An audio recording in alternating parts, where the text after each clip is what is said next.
Okay, guys, so fight night just wrapped up, and we'll do a little recap later, but what a fight night. I quite enjoyed that one. Dan Ige with an excellent knockout, and Sean Strickland, what a performance. You don't have to like the guy, but he put on a good performance. But we're not here to talk about that. Oh, by the way, I think Dana White has just confirmed Ngannou has left the UFC, but we talked about that earlier. Right now, we're talking about lightweight. Justin Gaethje versus Rafael Fiziev.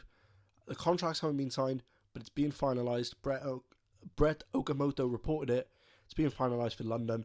What a stat card. I'm hopefully going to be there.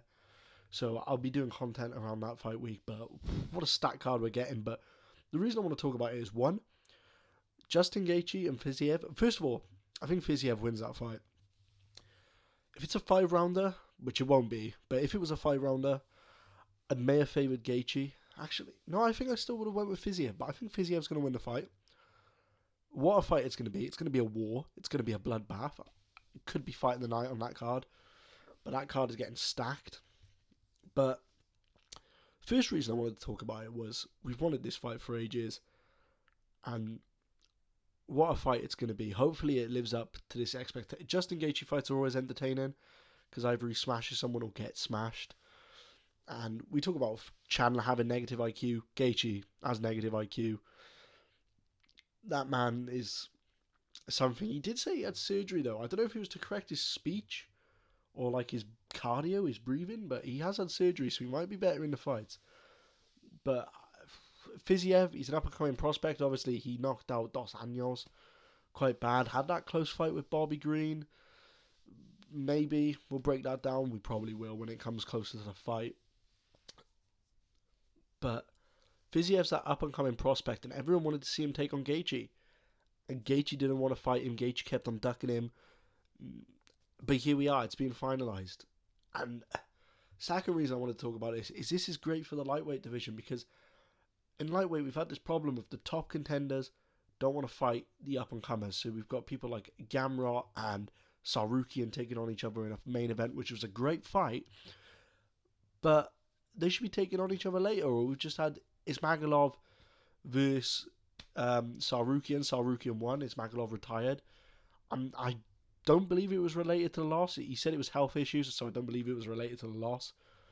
But we've only got Dariush who was taking on the up-and-comers, and Dariush versus Gamrot, good fight. Dariush won. I thought Gamrot was going to win, but Dariush won. That was a great fight. But Dariush should be fighting for the title. He should have been fighting for the title before Volkanovski, in my opinion. But obviously, Volkanovski, pound for pound, that was the fight they were going to make. Can't wait for that fight, by the way. But Dariush deserves a title shot, so I'm glad Gaethje is fighting Fiziev, because it encourages people like Poirier. I mean, Poirier is probably going to fight Covington if Chimaev doesn't fight Covington, or as Dariush said, he might retire. But we've got Dariush Oliveira in the works. So Gaethje Fiziev opens up the opportunity for Poirier to maybe take on Gamrot or Sarukian. Dan Hooker versus Moicano's a fight to make. You know, Drew Dober's entered the rankings now. He can take on... Okay, maybe not someone at the top. He's only just entered the rankings. Maybe we could do Drew Dober versus Dan Hooker, or Dan Hooker versus Moicano. But we don't want to see Moicano versus Drew Dober, because they're both up and coming, making their way into the ranks. You know, we've had Tony Ferguson just exit the ranks. We could do Ferguson versus Pimbler. That's not a great fight.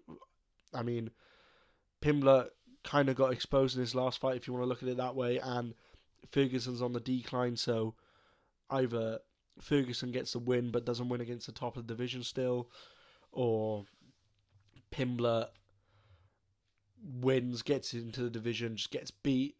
By the way, Terence McKinney wasn't announced for the Brazil card anymore. What's happened there? Are we getting McKinney versus Pimbler now? Who knows? But this opens up so much possibilities for the lightweight division. Just like the heavyweight division, I'm going to do a more in-depth video breaking this down when this fight actually gets announced, and breaking down the lightweight division, some fights we should make and the state of it. But I'll probably save that for after Volkanovski versus Islam. And even though I favour Islam, at least then we'll have a definitive lightweight champ. But I'm so excited for this fight. It's going to be a war.